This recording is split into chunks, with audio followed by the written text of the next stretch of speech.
અને કોંગ્રેસની જે ફૂટેલી તોપો છે એ લોકોને પ્રાધાન્ય આપી અને ચૂંટાયેલા ધારાસભ્યો કે એક્સ જે હારેલા ધારાસભ્યોની સેન્સ લીધા સિવાય, જિલ્લા પ્રમુખની સેન્સ લીધા સિવાય જે રીતે આડેધડ નિમણૂકો કરી દેવામાં આવે છે.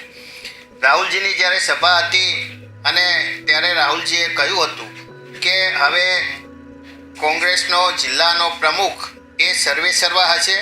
જિલ્લાના પ્રમુખને પણ ખબર ના હોય, તાલુકાના પ્રમુખને પણ ખબર ના હોય અને જે લોકોએ પક્ષ વિરોધી પ્રવૃત્તિ કરેલી છે એવા લોકોના ઇશારે જો નિમણૂકો આપી દેવામાં આવતી હોય તો ખરેખર જે કોંગ્રેસના સંનિષ્ઠ કાર્યકરો છે એ નારાજ થયા છે.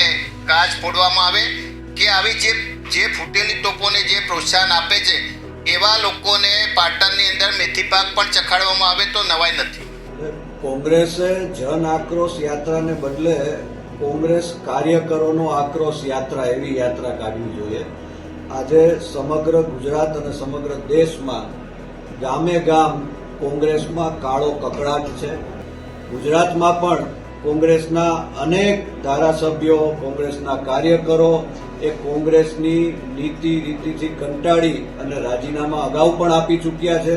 એટલે પાટણના કોંગ્રેસના ધારાસભ્ય કિરીટ પટેલ એ રાજીનામું આપે એ કંઈ નવી વાત નથી. કારણ કે કોંગ્રેસ છે એ ડૂબતી નૈયા છે અને ડૂબતી નૈયામાંથી બધા જ્યારે પણ તક મળે ત્યારે કૂદકો મારી અને એમાંથી બહાર નીકળે. એટલે કોંગ્રેસ છે એ ધીરે ધીરે નેસ્ત નાબૂદ થવાની દિશામાં છે.